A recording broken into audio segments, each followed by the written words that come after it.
بسم اللہ الرحمن الرحیم، السلام علیکم ورحمۃ اللہ وبرکاتہ۔ دوستو، آج کی ویڈیو میں ہم بات کریں گے کہ حیض کی حالت میں ہم بستری کرنے سے کون سی بیماری ہوتی ہے۔ جی ہاں، حیض کی حالت میں ہم بستری کرنے سے، پیریڈ کی حالت میں ہم بستری کرنے سے 100% بیماری ہونے کا خطرہ ہوتا ہے اور ان دونوں میں آپس میں بیماری لگنے کا خطرہ رہتا ہے۔ دوستو، حیض کی حالت میں یعنی پیریڈ کی حالت میں جو شخص جمع کرتا ہے، صحبت کرتا ہے، بستری کرتا ہے، وہ مسلمان ہو خواہ غیر مسلم ہو، کوئی بھی ہو، تو یہ سب کے لیے مسئلہ ہے۔ یہ اتنا بڑا جرم ہے، اتنا بڑا گناہ ہے کہ انسان اس سے اپنی زندگی سے ہاتھ دھو بیٹھ سکتا ہے، اپنی زندگی کھو سکتا ہے۔ اتنا بڑا گناہ ہے حیض کی حالت میں ہم بستری کرنے کا۔ سوچو کہ وہ نوجوان اور وہ لوگ کہ جو حیض کی حالت میں ہم بستری کرتے ہیں، ان کو کچھ خبر ہی نہیں ہے، تو ان کو کتنی بیماریاں لاحق ہو چکی ہوں گی، کتنے وہ بیمار ہو گئے ہوں گے اور کتنی اموات ہو چکی ہیں، کتنے لوگ مر چکے ہیں اور اس کا وائرس کتنا پھیل چکا ہے۔ آج ہم اس ویڈیو کے اندر اس کو بیان کرنے والے ہیں۔ تقریباً 4 یا 5 بیماریاں ایسی ہیں کہ جو حیض کی حالت میں ہم بستری کرنے سے ہوتی ہیں، کہ جن میں سے سب سے بڑی بیماری کون سی ہوتی ہے؟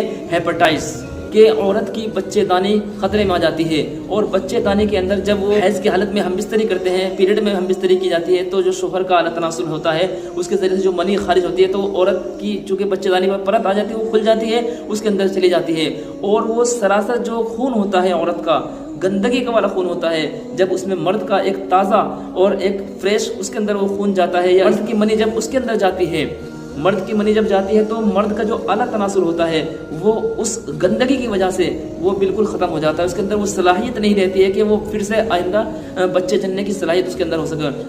لہٰذا جب وہ بعد میں ہم بستری کرے گا مرد، تو اس کے اندر وہ پاور ہی نہیں رہے گی اور اس کہ اعلیٰ تناسل میں وہ چیز ہی نہیں باقی رہے گی کہ جس سے وہ عورت کے اندر حمل ٹھہرا سکے۔ یعنی معلوم ہوا کہ اس سے بچے دانی کے اندر کیا ہوا؟ بانجھ پن آ گیا، عورت کے اندر بانجھ پن پیدا ہو جاتا ہے جو شخص حیض کی حالت میں ہم بستری کرتا ہے۔ لہٰذا اس بیماری سے بچنے کے لیے کیا کرنا چاہیے؟ ہمیں فوراً باز آ جانا چاہیے۔ اور سب سے بڑی بات تو یہ ہے کہ اللہ نے منع کیا ہے، قرآن نے منع کیا ہے، صاف طور پر منع کیا ہے، اس سے ہمیں باز آ جانا چاہیے، رکنا چاہیے۔ پھر بھی ہم غلطی کرتے ہیں تو ہم بہت بڑے مجرم کہلائے جائیں گے اور بہت بڑے ہم اللہ کے یہاں مجرم قرار دیے جائیں گے۔ لہٰذا فوراً توبہ کرنا چاہیے۔ تو آج کی ویڈیو میں ہم اسی کے اوپر بات کرنے والے ہیں کہ بہت ساری بیماری ایسی ہیں کہ جن سے ہم بستری کرنے سے حیض کی حالت میں ہو جاتی ہیں، کہ جن میں سے بچے دانی کا خطرے میں آ جانا، یعنی اب وہ بچے دینے کے قابل نہیں رہتی عورت اور وہ بانجھ ہو جاتی ہے اگر کوئی حیض کی حالت میں ہم بستری کرتا ہے۔ دوسری بڑی بیماری کیا ہوتی ہے؟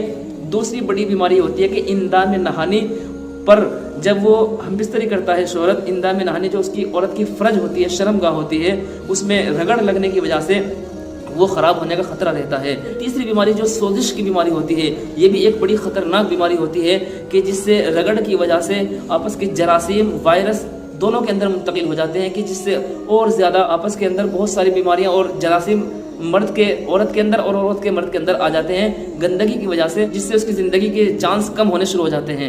عورت کی حیضہ دانی سے جو خون جاری ہوتا ہے اس کے ذریعے سے، اور مرد کا جو تناسل ہوتا ہے اعلیٰ تناسل، اس کے ذریعے سے پورے جسم کے اندر یہ پھیل جاتی ہے، جس سے انسان کی زندگی کے آثار کم ہو جاتے ہیں اور وہ مرنے کے قریب ہو جاتا ہے۔ اس کے اندر اور بہت ساری بیماریاں ہو جاتی ہیں۔